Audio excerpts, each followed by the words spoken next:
I am not Susanna Monta, the name in the program, so I'm her husband. I'm welcome to the morning session. It's the fashion to sort of, well, I won't say. But yes, so I'm a professor of English and dean of the college at an up-and-coming four-year Catholic liberal arts college across the street, Holy Cross College. I've been at Notre Dame for many years and went across the street 3 years ago to teach, be a little English professor, but now I'm doing administration again.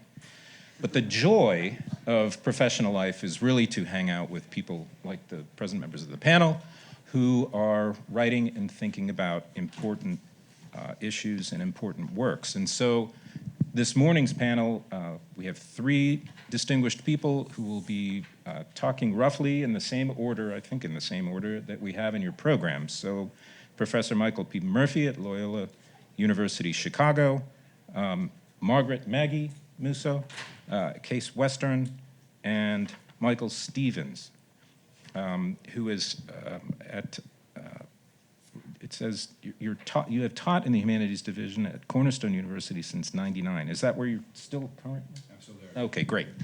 So strange verb tense, but I'm still there. So we'll go in this order, but to say a little bit about each one, and then we'll jump right into it. So Professor Murphy is director of Loyola's Hank Center for the Catholic Intellectual Heritage at Loyola, and his interests are in theology and literature, but also theology, systematics, literary political cultures of Catholicism, but I know him from his book on theological aesthetics.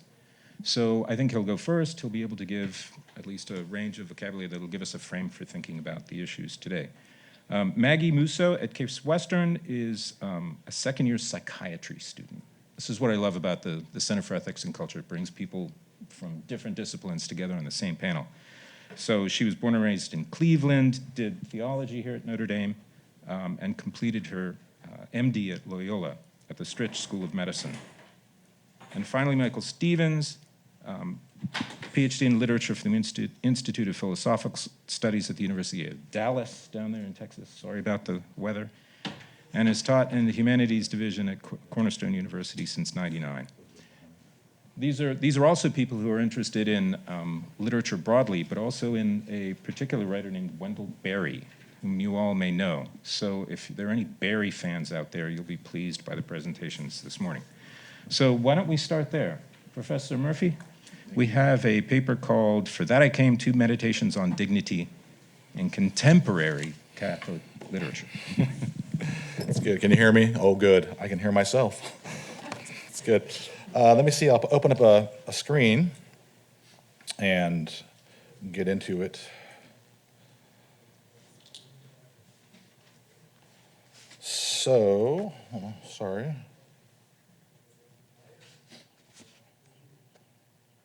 This thing is sticking. There we go. Yeah, okay, good. Pardon me. So, discourses in poetry, cinema, and other arts of the beautiful, to channel Etienne Gilson's category, are ways of knowing par excellence. But what is it we should know? What is it that teaches us best how to live? A stunning observation of Léon Blois from 1897 can serve us as a pillar and subtext for what follows. And what he distills so concisely is nothing short of a syllabus for Christian humanism. The only real sadness, he writes, the only real failure, the only great tragedy in life is not to become a saint. With this in mind, this presentation will focus on two sustained moments of dignity distilled in text written by two contemporary artists, Flannery O'Connor and George Saunders. Both O'Connor's introduction to a memoir of Marianne from 1961 and Saunders' title story from the 10th of December from 2013, while markedly different in style and substance, are joined beautifully in the way they represent and inhabit the inherent dignity of disease and disability. Each text, to follow O'Connor, are meditations on the ways that recognition of human dignity discloses, quote, a charity that grows invisibly among us, entwining the living and the dead, so as to form, quote, a communion of saints. Such a communion, quote, created upon human imperfection, illuminates the ways our lives in God unfold in both a personal and local dynamic, singular and irreducible, but so too more effusively and communally in our relationships with other persons, other bodies, with whom we are joined mysteriously in the living body of Christ. Excuse me. Both the introduction to a memoir of Marianne and 10th of December are linked also by a kind of challenge inherent in the arts of representation, that of writing into being a realist account of sanctity, a practice so often forgotten or neglected by secular approaches. Seeing rightly and fully is an especially important habit to develop as secularity asserts itself as the default prism of the age, as Charles Taylor, we well know, has done so well to track in his magisterial work from 2007, A Secular Age. As poet Denis Levertov observes so penetratingly in City Psalm from 1964, it is the vision of seeing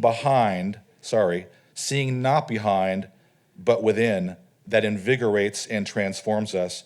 In other words, it is a sacramental vision, a sacramentum et res, if you'd like, or a medium meeting message dynamic, to channel Marshall McLuhan's thoroughgoing Catholic nod to sacramentality from over 50 years ago.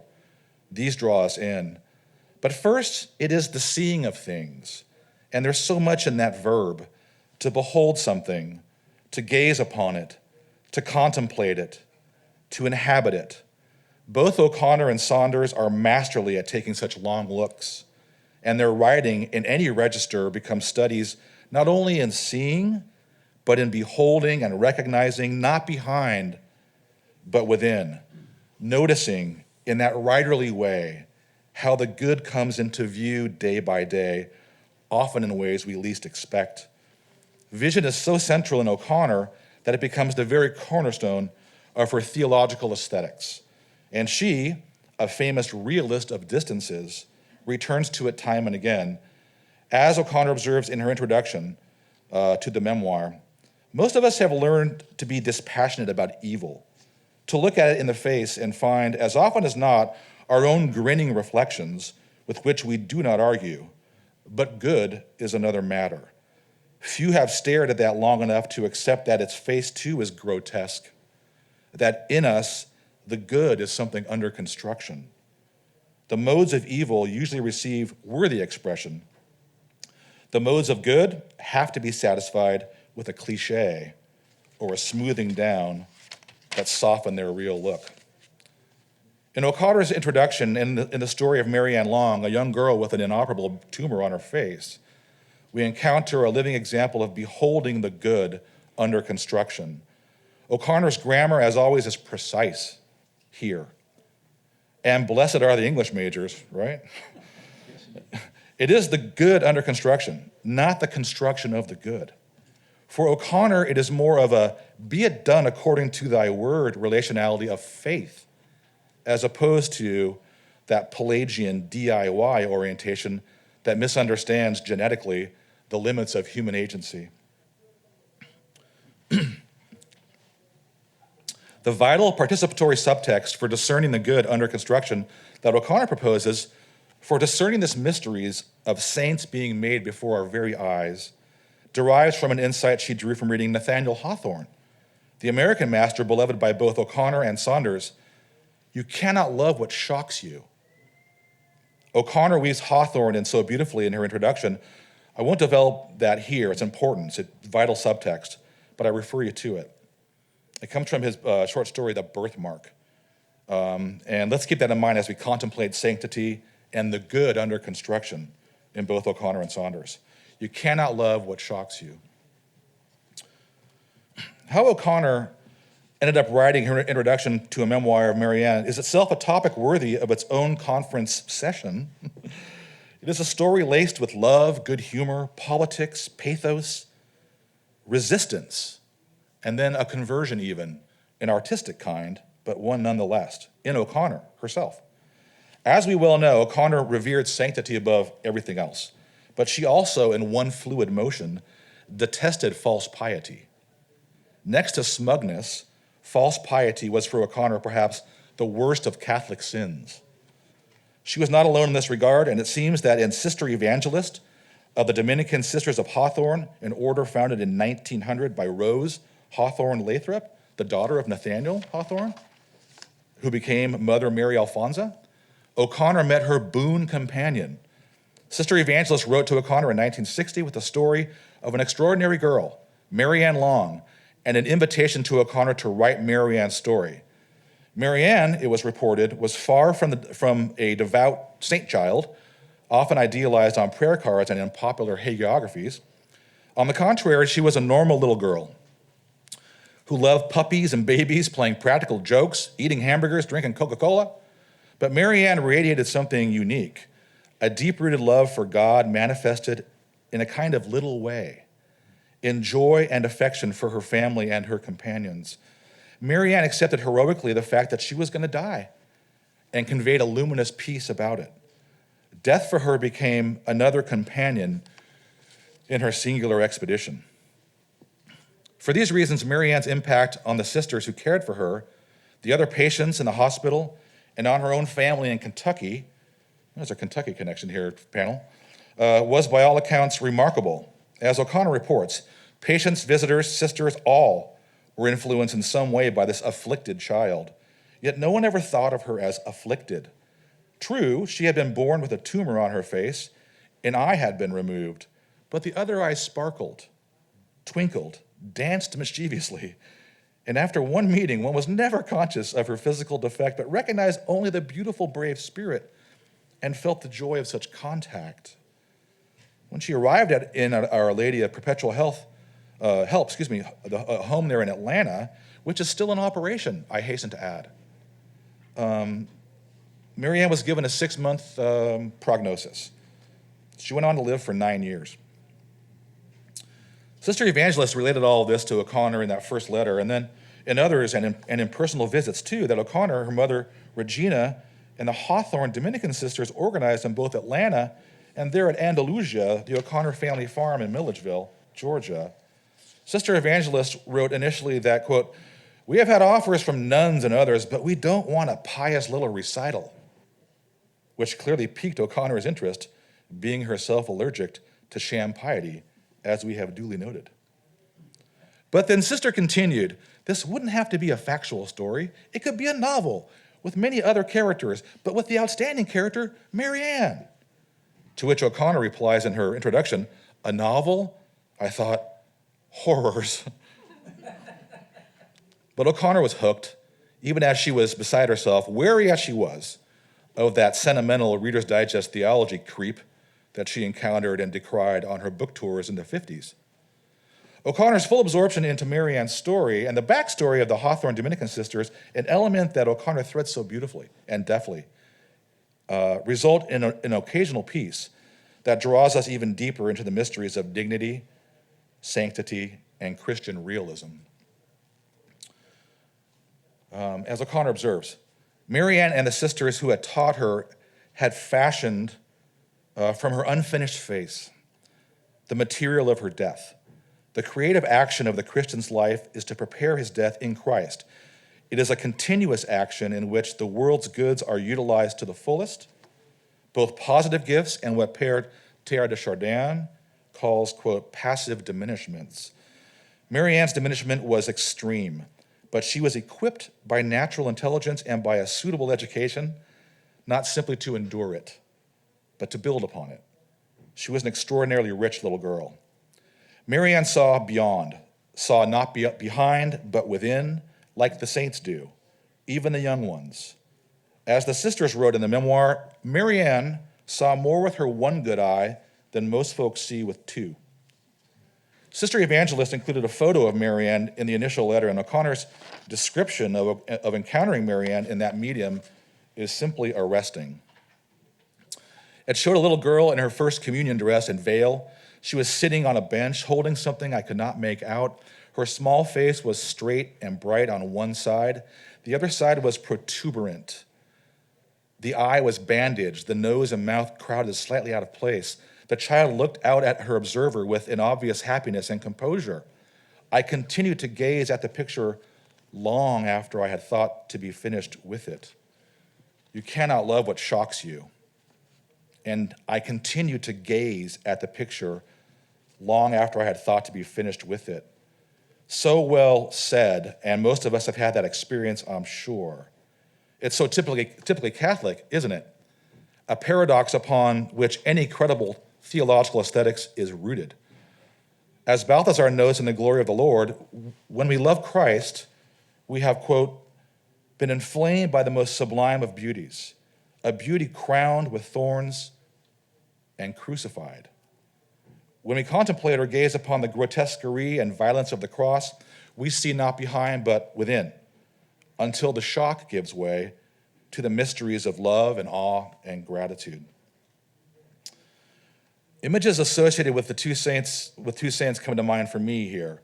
Saint Teresa of Calcutta's feet and a famous image of Saint Therese of Lisieux. The disquiet we feel in beholding such gnarled feet there, right, is dissolved quickly in the recognition of the innumerable acts of love Saint Teresa of Calcutta walked into life and walked into being. I always gaze upon this photo long after I have thought to be finished with it. The same is true with Saint Therese, but with her I quickly realized that Saint Therese who was gazing at me, that it is God who is gazing upon us all in Therese's loving, assured glance. God who is gazing upon my unfinished face, our unfinished faces. And do we not dart right to C.S. Lewis in our heads here for those who have read his beautiful novel from 1956, Till We Have Faces? I can't do more on that here, but till we have faces, till masks are no more. In a 1958 letter, O'Connor wrote about the good under construction in literature in more conventional terms. It seems to me that all good stories are about conversion, she wrote, about a character's changing.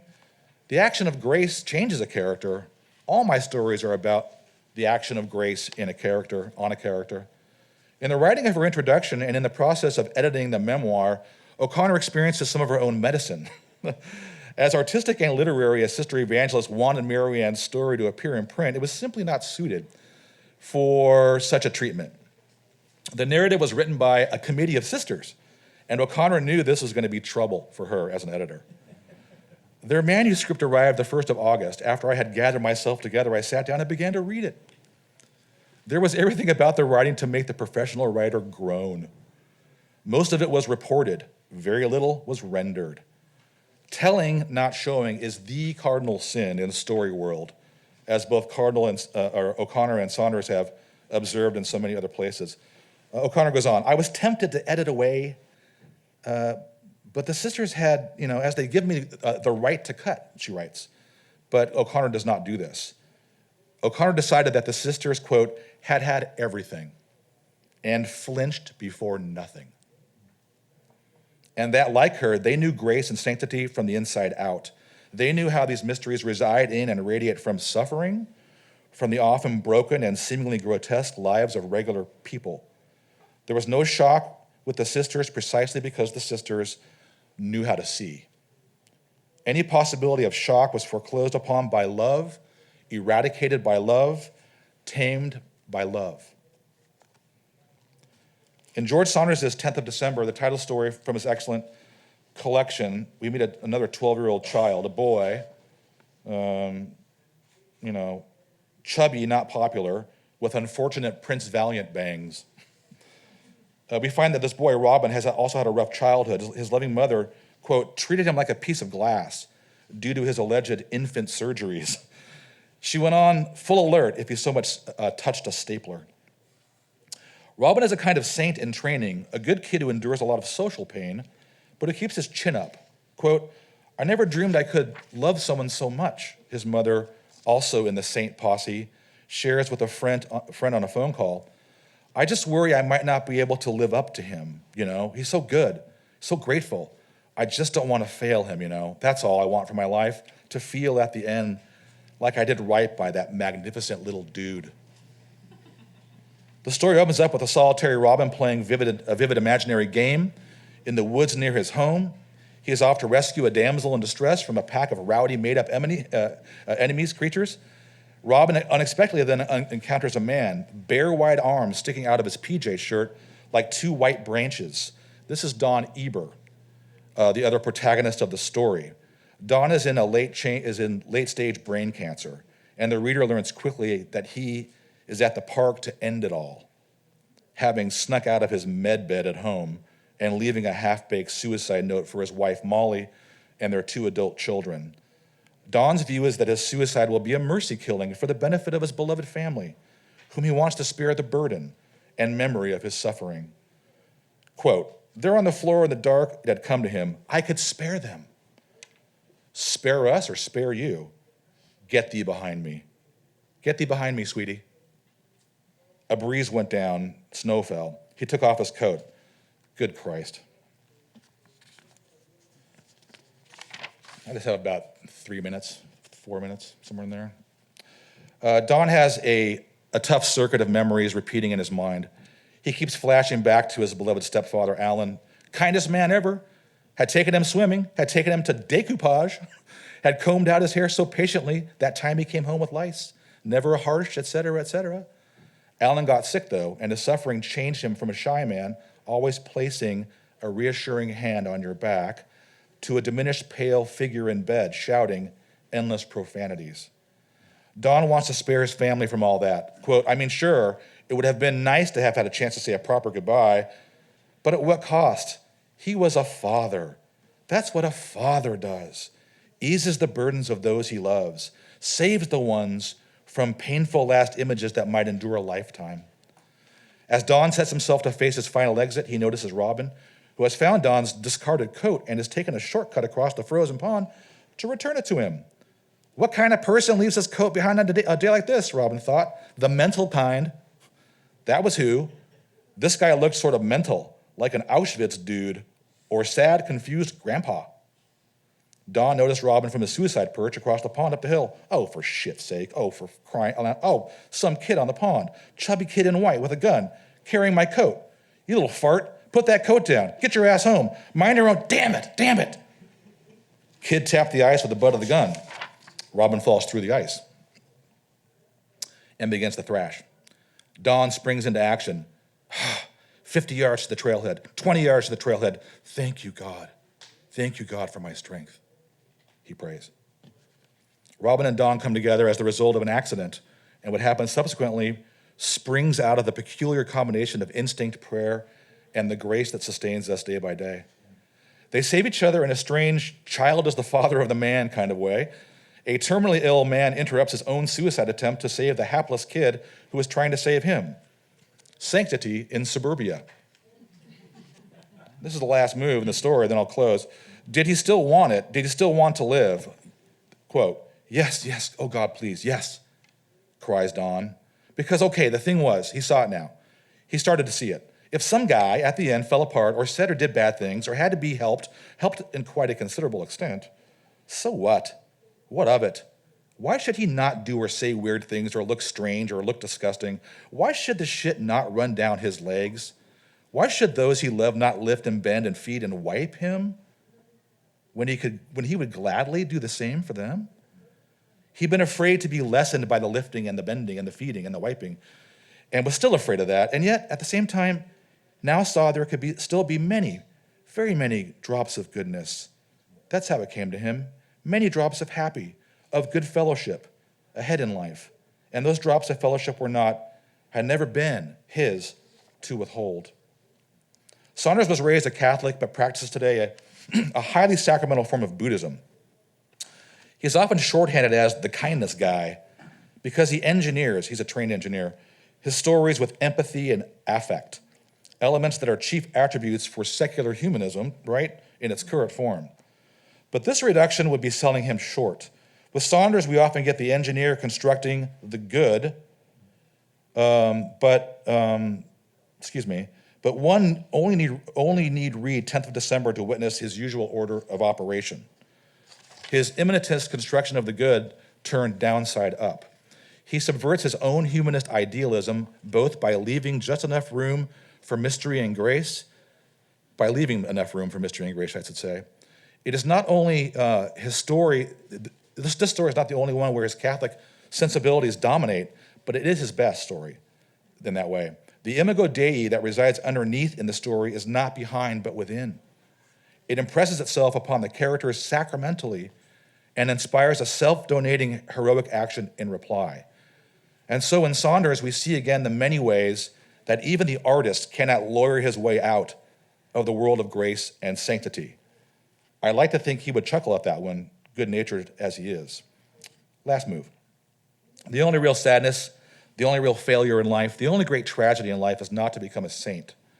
Blois' Call is one upon which Georges Bernanos builds his 1936 novel, The Diary of a Country Priest, a novel Flannery also read in grad school. It was Blois who instructed Jacques and Raissa Maritain and Raissa's sister Vera in Catholic thought and religion and spirituality.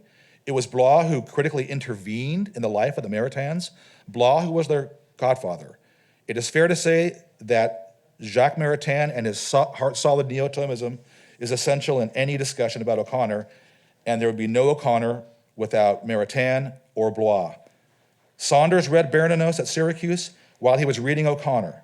Both O'Connor and Saunders sat at the feet of Hawthorne, a man who fathered a daughter who perhaps achieved more in her life than he did. Mother Mary Alfonsa, Sister Evangelist, and all the sisters who follow and lead in their care for the terminally ill, along with Molly, the wife, family. We are a patchwork body, and Caritas grows invisibly among us, entwining the living and the dead, right down to today, in this place, each of us called by name. A community of readers and hearers of the word, saints under construction, we pray, yesterday, today, I didn't do my slides, but I'll tell you, yesterday, today, and tomorrow. So, thanks very much.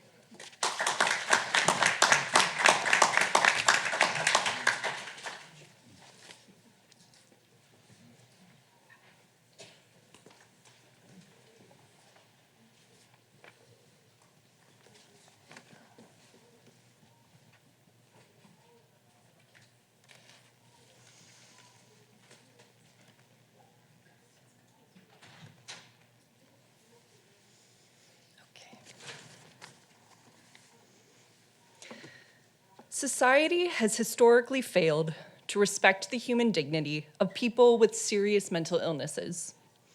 Although we have reversed course from the eugenics movement and abuses in asylums, this failure continues today, as people with serious mental illness frequently receive insufficient treatment, resulting in high rates of psychiatric hospitalization, incarceration, homelessness, and suicide. Today's clinicians, communities, and individuals alike are called to bear witness to the human dignity of people with serious mental illness through the practice of accompaniment.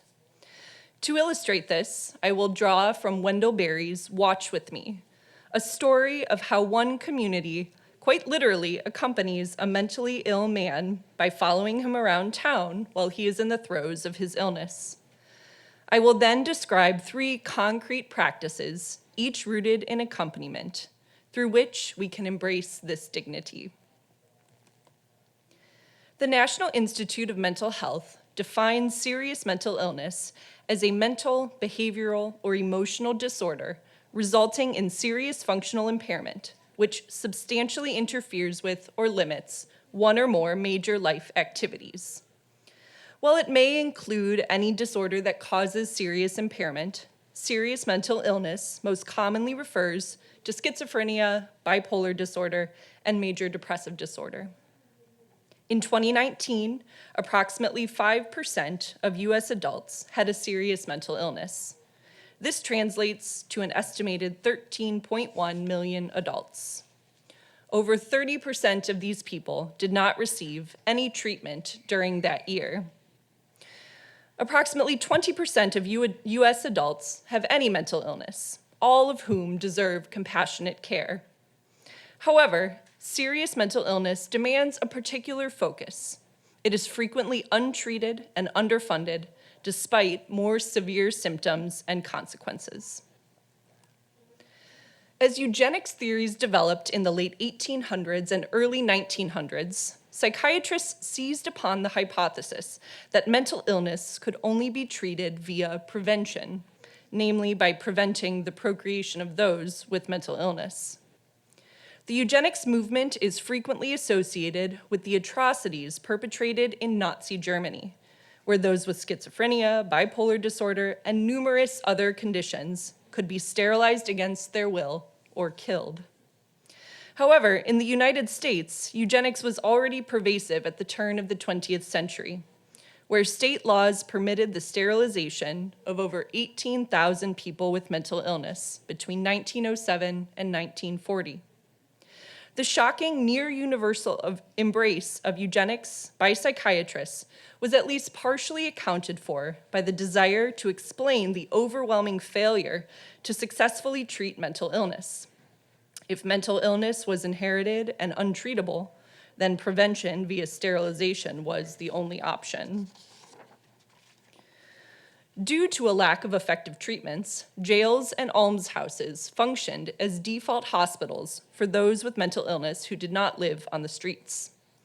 The deplorable conditions of these jails and almshouses played an important role in the rise of asylums, which were intended to offer refuge from such conditions. Asylum advocate Dorothea Dix successfully instigated the development of psychiatric hospitals in the United States. Unfortunately, these institutions often failed to improve the care and conditions for patients, instead becoming overcrowded carbon copies of their progenitors. Driven by the discovery of efficacious medications, as well as financial, political, and social factors, state psychiatric hospitals began to close in the 1960s and 70s, a process known as deinstitutionalization. Despite the hope that people with serious mental illness would thrive in the community with discharge from the hospital and a prescription, many have simply returned to pre-asylum days, where people with serious mental illness were predominantly found in jails, almshouses, and on the streets. In the wake of deinstitutionalization, the affront to the human dignity of people with serious mental illness continues, despite great advancements in modern psychiatric treatment. It is estimated that 30% of people who are homeless have a serious mental illness. In the United States, there are 10 times more people with serious mental illness in jails and prisons than in state psychiatric hospitals. They are overrepresented in suicide deaths, and the majority are untreated at the time of their death.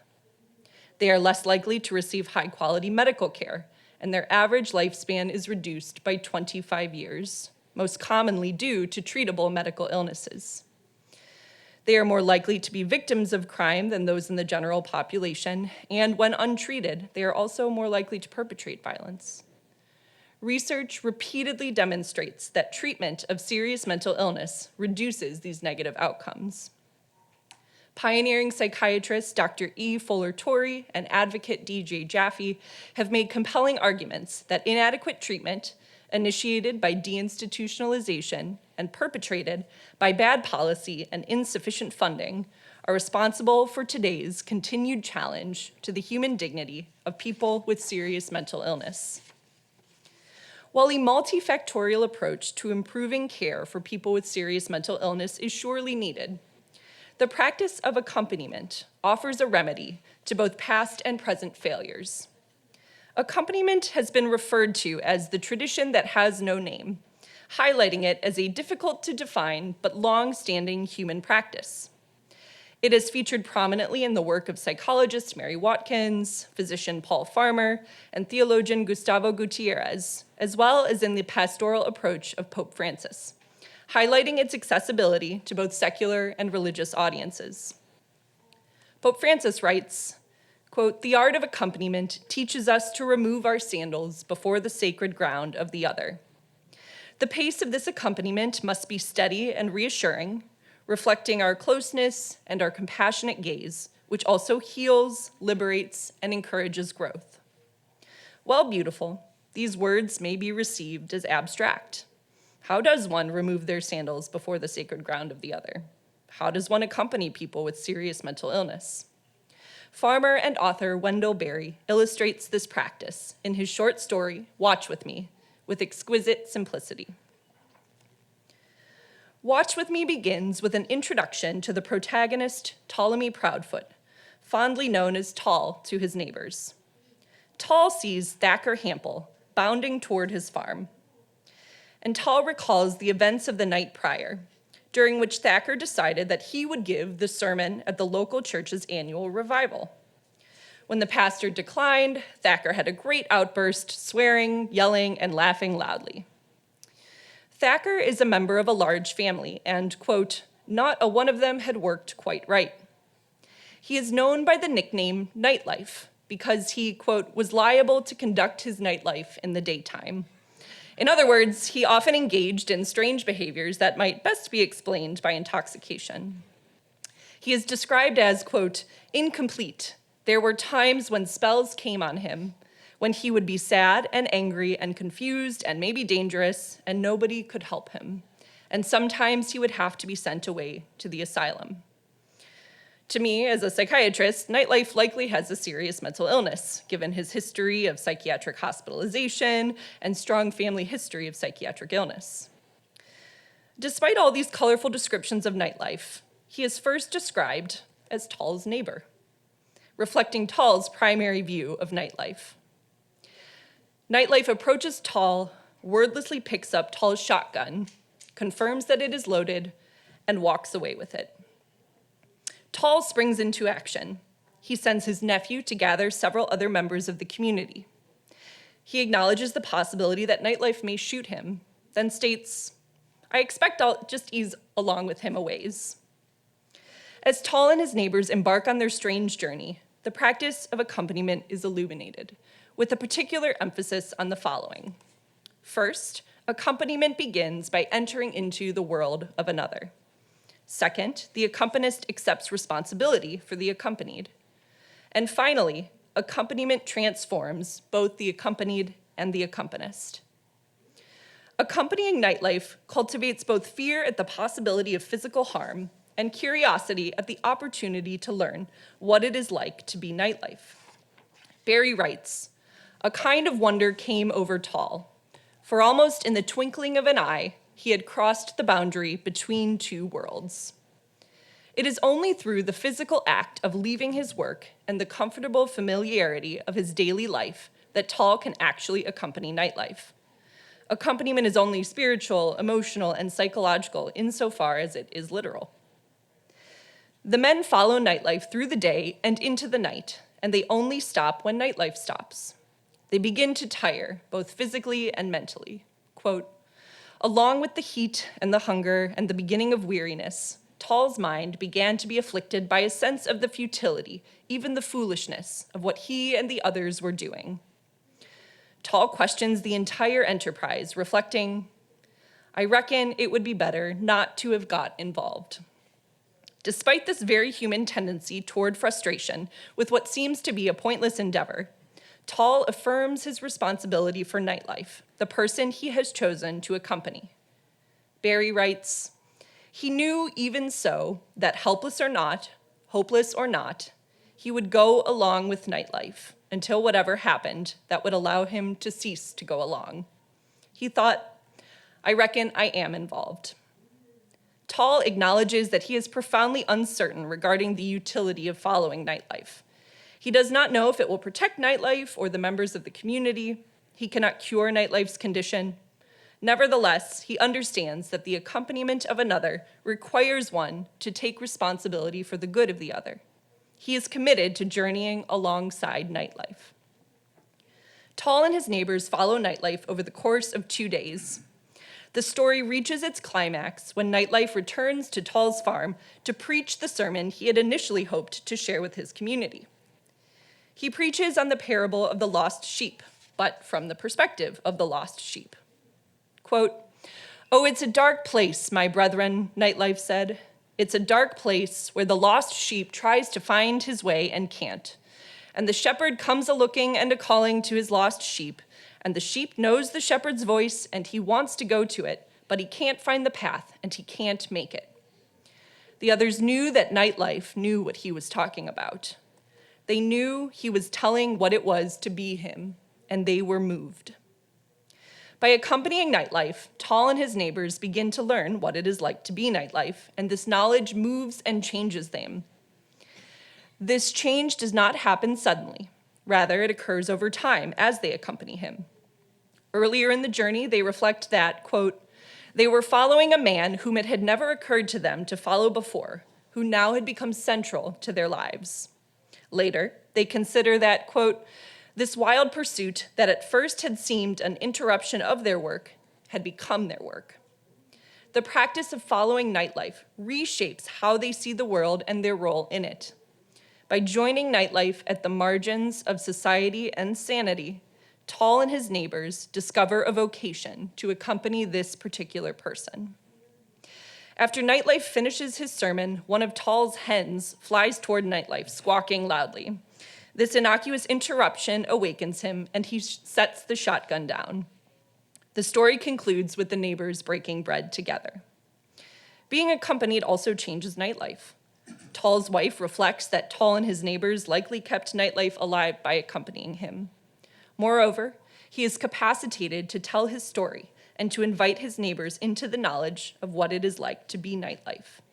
He learns that the people in his community desire to, quote, follow along after him. Watch with me is a testament to the practice of accompaniment through which one witnesses to the human dignity of people with serious mental illness. It also offers wisdom as to the kinds of interventions that might be particularly beneficial for people with serious mental illness. Substantive accompaniment is noticeably absent from the current paradigm of psychiatric care for people with serious mental illness. As the number of available state psychiatric beds has plummeted from nearly 560,000 in 1955 to under 38,000 in 2016, the median length of stay has also declined.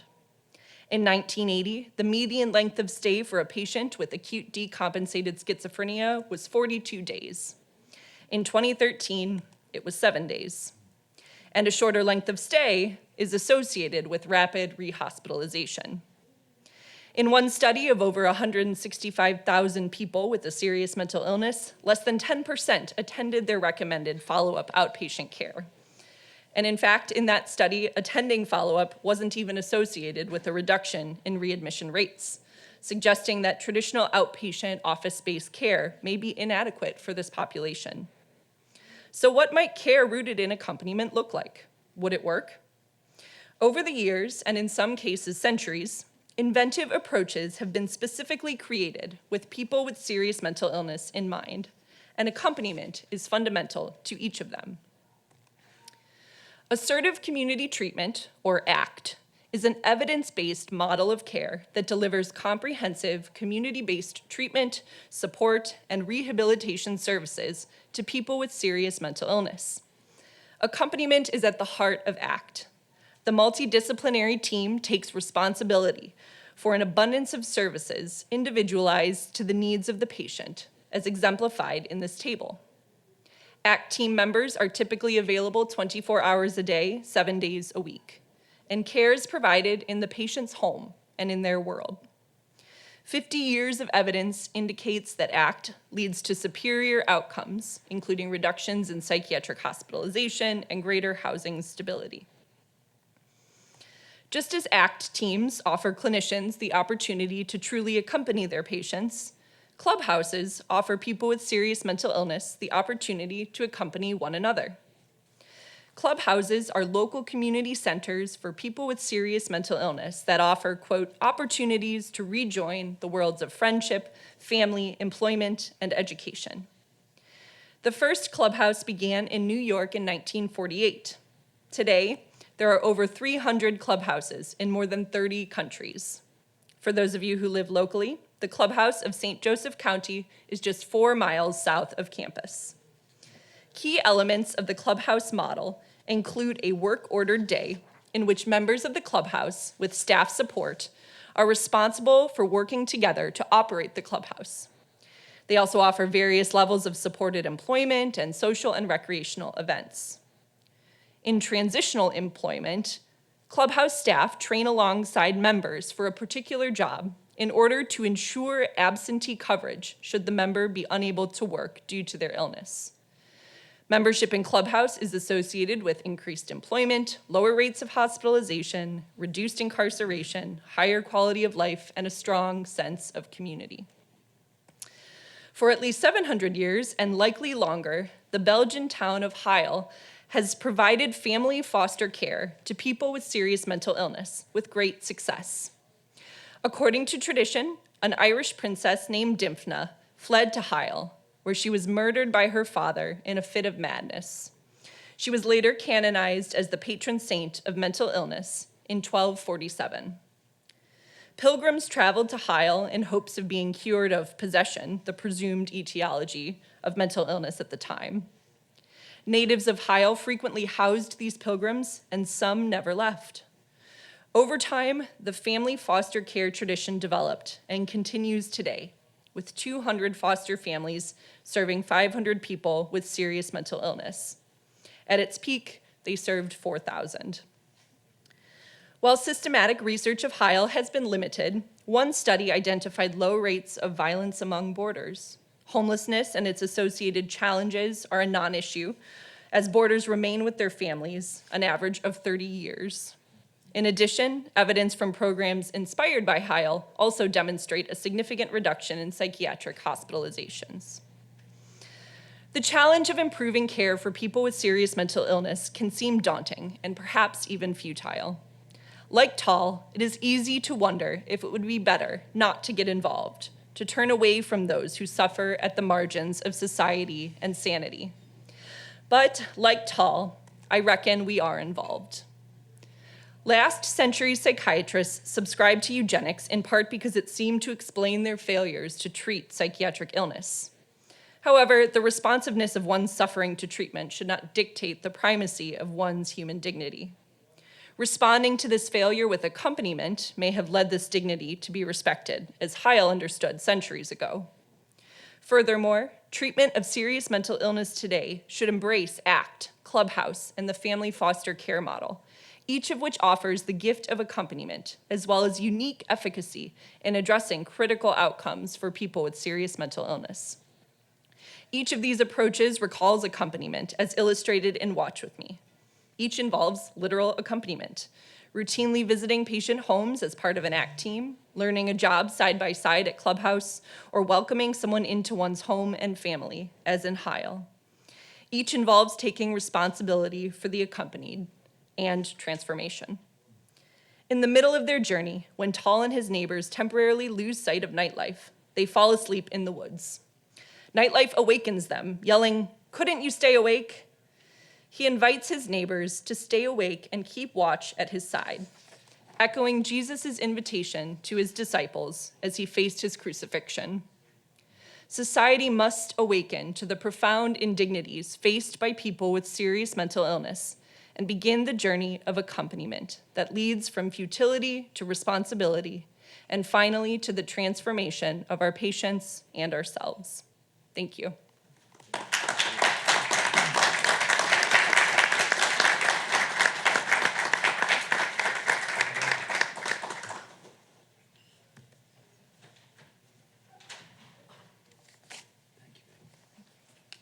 Professor Stevens.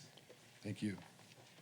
Two tremendous papers. I don't know if this extemporaneous comment will bring together the spirit of Michael's paper and the topic of Maggie's, but I just remember the skeptical farmer neighbor Walter Kottman, when asked, did you listen to Nightlife's whole sermon? He's like, of course I did. The son of a bitch could preach. I just remember that line struck me. So in the spirit of Michael's character, just an incredibly moving story. And I think with the first slide you showed, Maggie, of accompaniment as the unnamed thing, it's possible my paper is actually about accompaniment, and now I know that. So I'm going to talk about two other Wendell Berry stories.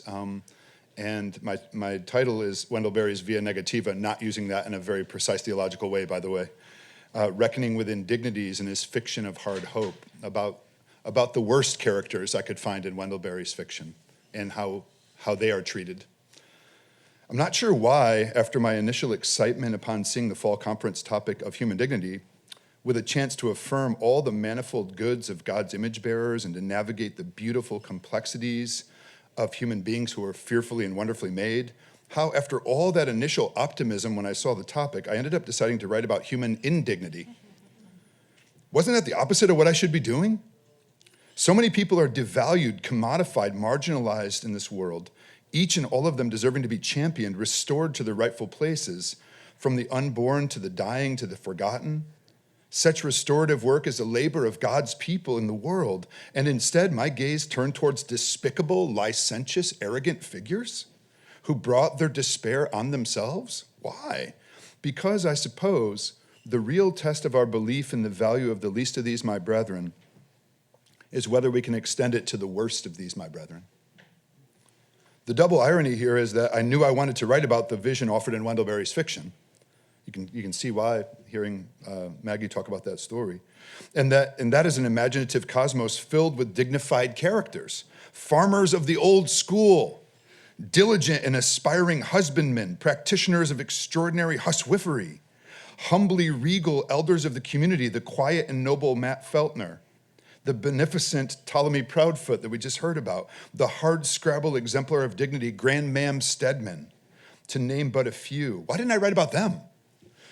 And as for the examples of the vulnerable, the least, Berry's fictional town of Port William, Kentucky, is rife. Whether it be the unnamed son of a Depression-era tramp trudging through the winter wind in the story The Solemn Boy, my favorite, I think, or the psychologically unstable neighbor Nightlife Hampel, who's so beautifully expanded upon by Maggie in her presentation. There are many vulnerable that we could write about and talk about, as she just did. Or the geographically and socially marginalized African Americans still living within this town where their parents were born slaves, like Joe Banyan and Dick Watson and Aunt Sarah Jane. Such good fodder for a Center of Ethics and Culture paper. But no, I went into the shadows, wondering, I suppose, if human dignity could dissolve, could it be forfeited, corroded and corrupted beyond repair and restitution? If it couldn't and shouldn't be denied to the other, could it be denigrated in the self? Thankfully, my task was made easy by Wendell Berry's searching out of these questions in his interconnected fictions. So I entered into his world to find out who the worst people were, and I found plenty. Indeed, I'm always surprised when doing talks or continuing ed courses or even in casual conversation when the topic of Wendell Berry comes up, how many people say something like, that's just a nostalgic view of the past, an idealized agrarian world, so I can't take him quite seriously. After my initial shock, someone saying to me, Thurman Munson wasn't the greatest Yankees catcher ever. Sorry, Yogi Berra. I grew up a Yankees fan in the 70s. Childhood baseball heroes never fade. My first dog was named Thurman. I often respond to the skeptic by saying, wait, have you ever read his fiction? Maybe Berry's essays, if you read them in isolation, could offer a sense of agrarian nostalgia. That too would be a bad reading of his essays. But the fiction shows a world that is warped and disordered, even within the boundaries of a generally caring and healing community. And it's the context of the local community I kept returning to, since it's within the community that human dignity is upheld, is valued and guarded. Accompaniment is a concept that actually sort of fills the gap of what I'm articulating here so beautifully. And perhaps even transformed these indignities by the stirring, stunning love of the community to take someone back to the right and the just place. So the first test of community of Port William is perhaps the harshest, the most damaging, the least reparable, which is a murder that took place on the main street of the town in 1912, captured in the story Pray Without Ceasing. The event is more disconcerting than the usual brawling and violent revelry of the Saturday night, for which Port William was notorious. In this case, in broad daylight, a friend kills a friend. Indeed, in the frame of the narrative of the killing, Andy Catlett, the narrator of many of Berry's stories, and in some ways Berry's own doppelganger, he himself, the character that represents himself, receives an old newspaper clipping of his great-granddaddy's death, the headline of which reads, Ben Feltner, friend to all, shot dead in Port William. Andy reads, on a Saturday morning in July of 1912, Ben Feltner, who so far was known to have had no enemies, had been killed by a single shot to the head from a .22 caliber revolver. His assailant, Thad Coulter, had said upon turning himself into the sheriff at Hargrave soon after the incident, I've killed the best friend I ever had, unquote. Andy also recalls from scattered family conversations that, quote, Thad Coulter had killed himself in jail shortly after the murder, unquote. Seeking out his grandmother, Andy then receives the rest of the story. It's a story of indignation that devolves into indignity. Thad, drunk and despairing because of financial woes, goes to Ben Feltner to borrow money, which he had done before. When Ben asks him to go home and sober up, Thad feels insulted and, quote, felt that the fact that Ben was his friend made the offense worse, far worse, unquote.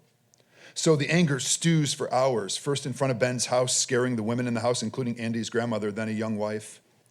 Then at his own home, where he unexpectedly, speaking of Thad Coulter, and inexplicably pushes down his faithful teenage daughter, Martha Elizabeth, and then threatens her.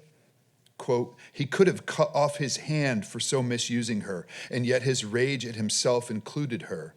He'd never spoken to her in such a way, had never imagined himself doing so. He hated what he had done, and he could not undo it, unquote.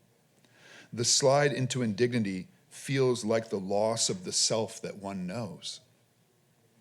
Yet also strangely, in the wake of the murder, fleeing down the road on foot, frightened and agonized as riders and posses go past and he hides in the woods, Thad finally looks back and sees his daughter, Martha Elizabeth, in the distance, following him. Here's a quote. It seemed to him that she knew everything he knew and loved him anyhow. She loved him minute by minute, not only as he had been, but as he had become. It was a wonderful and fearful thing to him that he had caused such a love for himself to come into the world and then had failed it. He could not have bowed low enough before it and remained above ground, unquote. Later, having turned himself into the county sheriff, locked alone in his cell, Martha Elizabeth comes to sit with him. In the telling of the story, Andy's grandmother opens up to him some deep well of understanding about suffering and shame, about indignity known and ministered to. You might say accompanied. Here's a quote. This is the grandmother speaking to Andy. People sometimes talk of God's love as if it's a pleasant thing, but it is terrible in a way. Think of all it includes. It included Thad Coulter, drunk and mean and foolish before he killed Mr. Feltner, and it included him afterwards. Then the grandmother extends her sense back from God to man, to the human community in this profound reckoning. Quote, he saw his guilt, but in the same moment he saw his guilt included in love that stood as near him as Martha Elizabeth, and at that moment wore her flesh. If God loves the ones we can't, then finally maybe we can. All these years I've thought of him sitting in those shadows with Martha Elizabeth standing beside him and his work-sore old hands over his face. Unquote. The power of restoration comes with love surrounding indignity, not abandoning even the greatest self-imposed indignity, which happened when Thad Coulter took his own life in the prison cell. And beyond Martha Elizabeth's vigil, the community that reeled in shock recovered in kinship. First, Matt Feltner stands with his newly widowed mother on the steps of their home, his father's body lying in the parlor, in front of a group of vigilantes ready to storm the Hargrove jail and take and lynch Thad Coulter. Matt Feltner says, no, gentlemen, I appreciate it, we all do, but I ask you not to do that. And so the circle of retributive violence is broken. As Andy Catlett narrates it about his grandfather, quote, he was not a forward man. This, I think, was the only public speech of his life, unquote. But the gesture of peace turned into an embodiment of restoration. Andy Catlett narrates later on, I know that in the days after his father's death and after Thad Coulter, concurring in the verdict of his would-be jurors in Port William, hanged himself in the Hargrove jail, and so released Martha Elizabeth from her watch, I know my grandfather renewed and carried on his friendship with the Coulters, unquote. Indeed, as Andy ponders the communal work of restoration, he comes to realize his very existence has risen out of the ashes of Thad's indignity. Andy says, I am blood kin to both sides of that moment when Ben Feltner turned to face Thad Coulter and Thad pulled the trigger.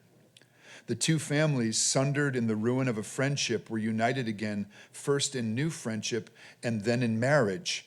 My grandfather made a peace here that has joined many who would otherwise have been divided. I am the child of his forgiveness. Unquote. Thad Coulter wasn't saved, wasn't shriven, but he was loved through and beyond his shame by Martha Elizabeth, his daughter, and her love showed the rest of the community, including those most deeply wounded, how to restore and re-dignify Thad's heritage. Final quote by the grandma. It's a hard story to have to know, Andy's grandmother told him. The mercy of it was Martha Elizabeth, unquote. That's a mercy stronger than murder. In light of this existentially rich and wrenching account of indignity swallowed up in a love that dignifies even beyond death, well, in light of that high and stirring truth, the story of a drunken uncle on a bender seems rather trite. Indeed, in the web of Port William's community, it turns out that Andy's other grandmother, Dory Catlett, has a ne'er-do-well little brother whom she more or less raises after her own mother's death, who looms and bobs and weaves around the family, literally and figuratively, as the drunken Uncle Peach. I often use the term in my class, the drunken Uncle Harold, the one who shows up at the wedding reception, who invited him, and why is he still on the dance floor? Well, this is Uncle Peach in Wendell's fiction. It is Andy's father, Wheeler Catlett, the farm boy, become lawyer and advocate for the Port William farmers, a man of principle and learning and sharp impatience, who would end up inheriting the responsibility for the undignified and childish struggles that Uncle Peach constantly swam in. Certainly there's nothing like the short, smoldering burst of betrayal and hatred here, the spite by which Thad Coulter trespassed every aspect of his own dignity, except what his daughter's faithful love could buoy up. There's nothing like that when it comes to Uncle Peach. The cataclysmic indignity of Thad's faithful day is the direct opposite of Uncle Peach's lifelong wallow in the muck of broken promises, vows to change, the stunted maturity that makes Peach beloved of Wheeler and his brother Andrew when they're children, but which torments them as they grow past him into adulthood, although the brother Andrew remains troublingly Peach-like in his life. And his tragedy is limed out in Barry's novel, Remembering, probably his most tragic. In Barry's story, A Burden, which spans Wheeler's early memories of Uncle Peach from 1907 all the way to Peach's death in 1941, we find Wheeler growing to manhood and finding himself drawn to his father's contempt of Peach as the deadbeat brother-in-law, who is a burden and a shame. Even as Wheeler saw his mother's enduring martyred love enacted for her wayward baby brother. Quote, and so Wheeler inherited, along with Uncle Peach, two opposite attitudes toward him, and was never afterwards free of either. As he grew into the necessary choice between his father and his uncle, and made the choice, Wheeler found that he had not merely chosen, but by choosing his father, had acquired in addition his father's indignation. I thought that an interesting word in light of the topic of the conference and as I was writing. So towards Peach, he felt first indignation. Of course, the word leaps out at me, reading this story in the context of this theme of dignity. It seems Wheeler sees his uncle's indignity and is, as he thinks, appropriately angered by it. Peach is not what he should be, what a man should be. And he seems to know that, but can't or won't change how he is. And so it cycles round and round and round. But more is at work in Wheeler than just skepticism and umbrage. For, quote, as he grew in experience and self-knowledge, Wheeler also grew to recognize in himself a sort of replica of his mother's love and compassion. It's interesting that comes as he becomes more experienced in life. He was never able quite to anticipate and prepare himself for the moment at which the apparition of Uncle Peach as nuisance would be replaced by the apparition of Uncle Peach as mortal sufferer. The change was not to Uncle Peach, who never changed, except by becoming more and more as evidently he had been born to be. The change was in Wheeler. When the moment came, usually in the midst of some extremity of Uncle Peach's drinking career, Wheeler would feel a sudden welling up of love, as if his mother's heart was his own. And then he would pity Uncle Peach and against the entire weight of history and probability, wish him well, unquote. But this love that redignifies is not a simple matter of theory or epiphany or even therapy. It turns out to be a hard-slogging love, a love that shows up at a hotel room in Louisville. Lots of Kentucky references today.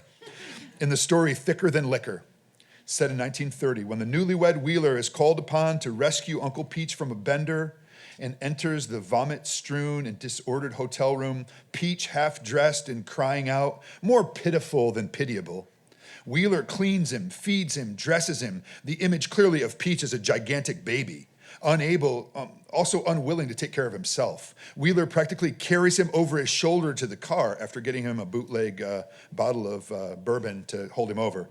Takes him all the way back home to Peach's decrepit little farm and tucks him into bed.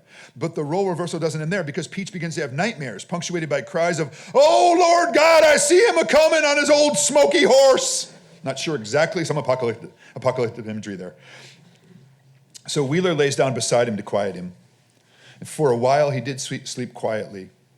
Then his dreams returned.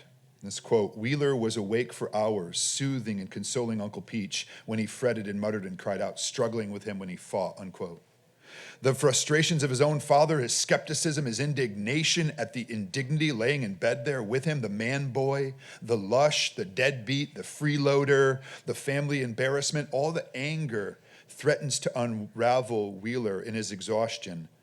But then, quote, Uncle Peach, who would momentarily wake, said slowly into the darkness, "Wheeler boy, this is a hell of a way for a young man just married to have to pass the night," unquote. The simple statement is sober.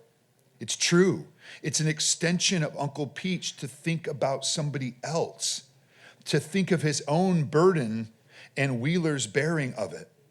The statement is nothing less than loving, a love conjured up by Wheeler's loving him in his unloveliness.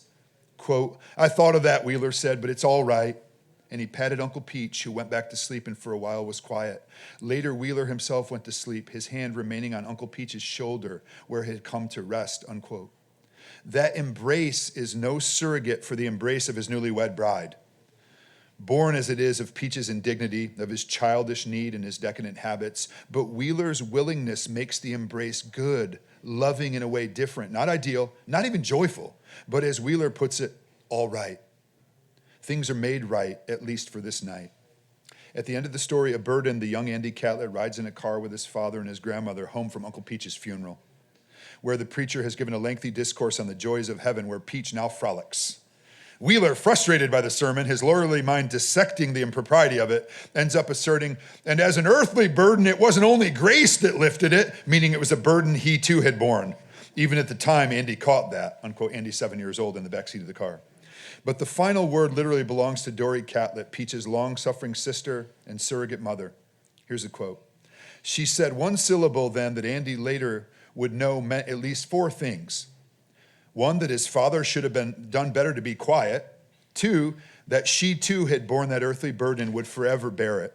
3, that Uncle Peach had borne it himself and was loved and forgiven, at least by her. And 4, that it was past time for Wheeler to hush. She said, What does mean for us as we face indignities embodied in human deeds and misdeeds, large and small? Dignity evaporating in explosive heat or dripping out like a tragic leak. It's not a cry of imprecation. It's not a groan of agony. It's not a sigh of abdication. It's a vocalization of the tension, the knowledge that people ruin their lives, their own and others, and that we can't always stop that, but we can come alongside, we can accompany, and do our little bit to restore the ruined. We can sit like Martha Elizabeth all afternoon on a bench outside the prison, or lay in the bed with the one gripped by nightmares. This is powerful, enduring, born of love. And in step, I dare say, with the work of the Holy Spirit, bringing the dead to life, as it were, and in the role of the Paraclete, being the one who comes alongside again and again, world without end. Thank you.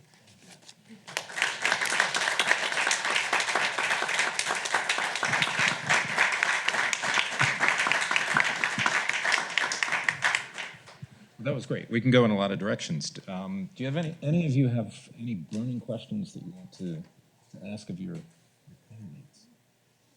No?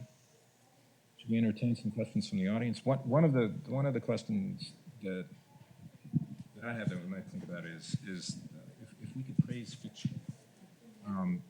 Fiction is a form of accompaniment.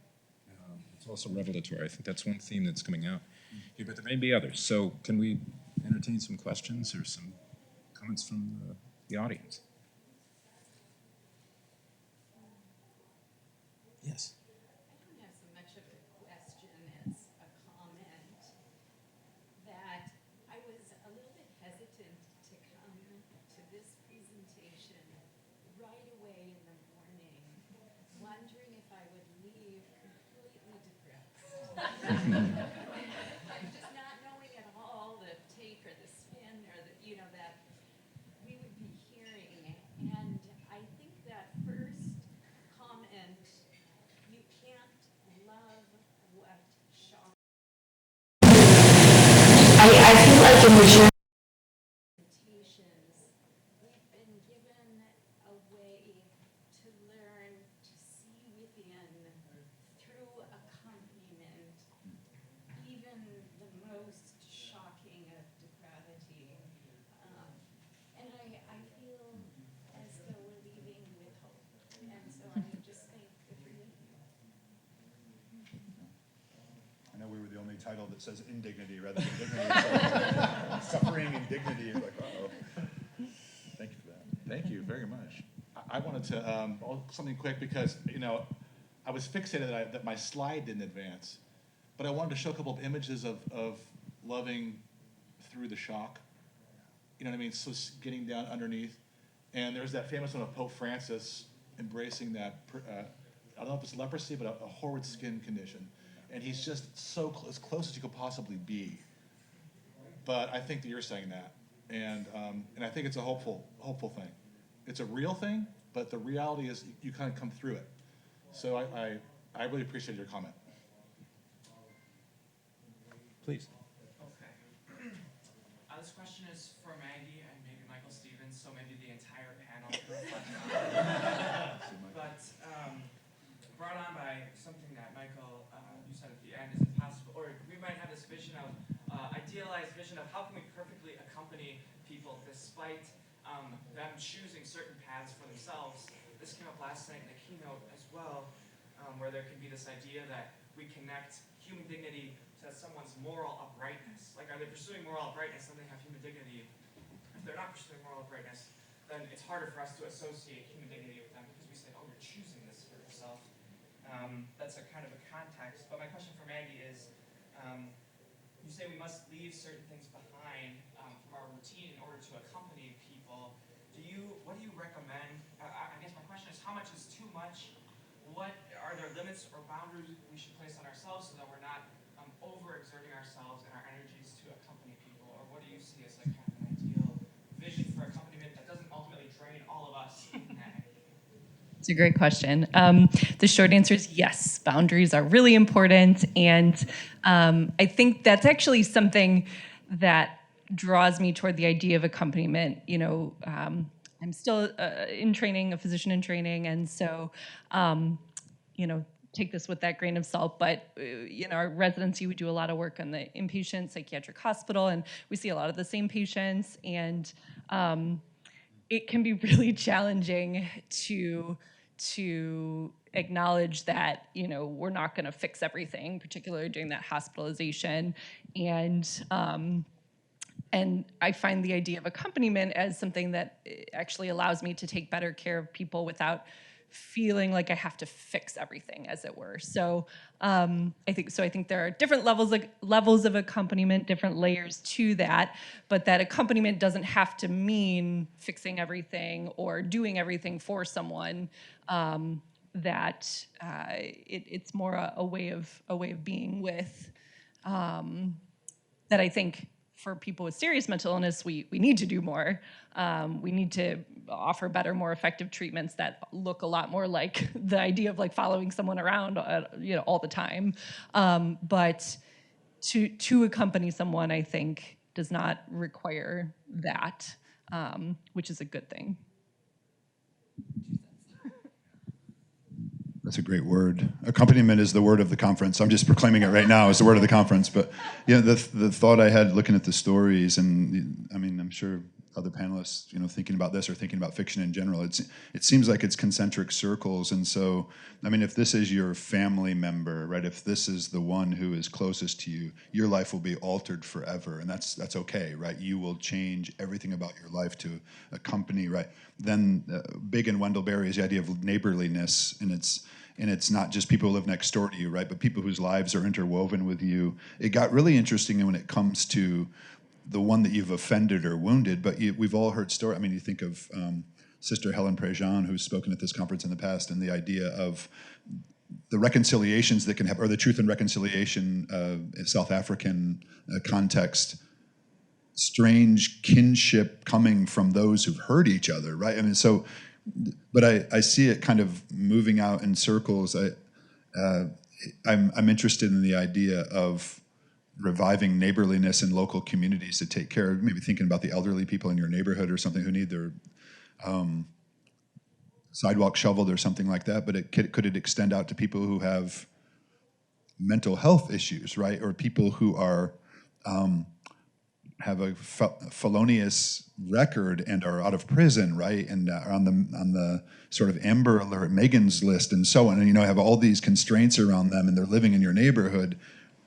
Can we accompany people in those contexts? I mean, that's the real challenge of neighborliness. Not when it's easy, but when it's scary. But that's a great context. Great, we're about out of the time. Are there any other questions or any other comments? One more, yeah. I was really struck by Mr. Stevens' talk. You feel really old when you just refer to that. I am, so that's okay. That's good. Yeah, that's good. I was struck by the sentence, human dignity is upheld in the community. I was wondering if the panel could elaborate on that, whether we're talking about the community as the town, we're talking about just general community, or talking about friendship. Could you go into that for me, please?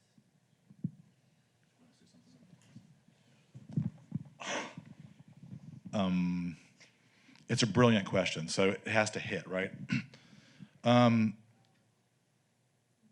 Well, you have to go through the lens of Jesus. And for whom, in Jesus, who is the community? And I think Maggie was talking about it. It's the frontier. It's the margins of people who are forgotten, the poor, the excluded.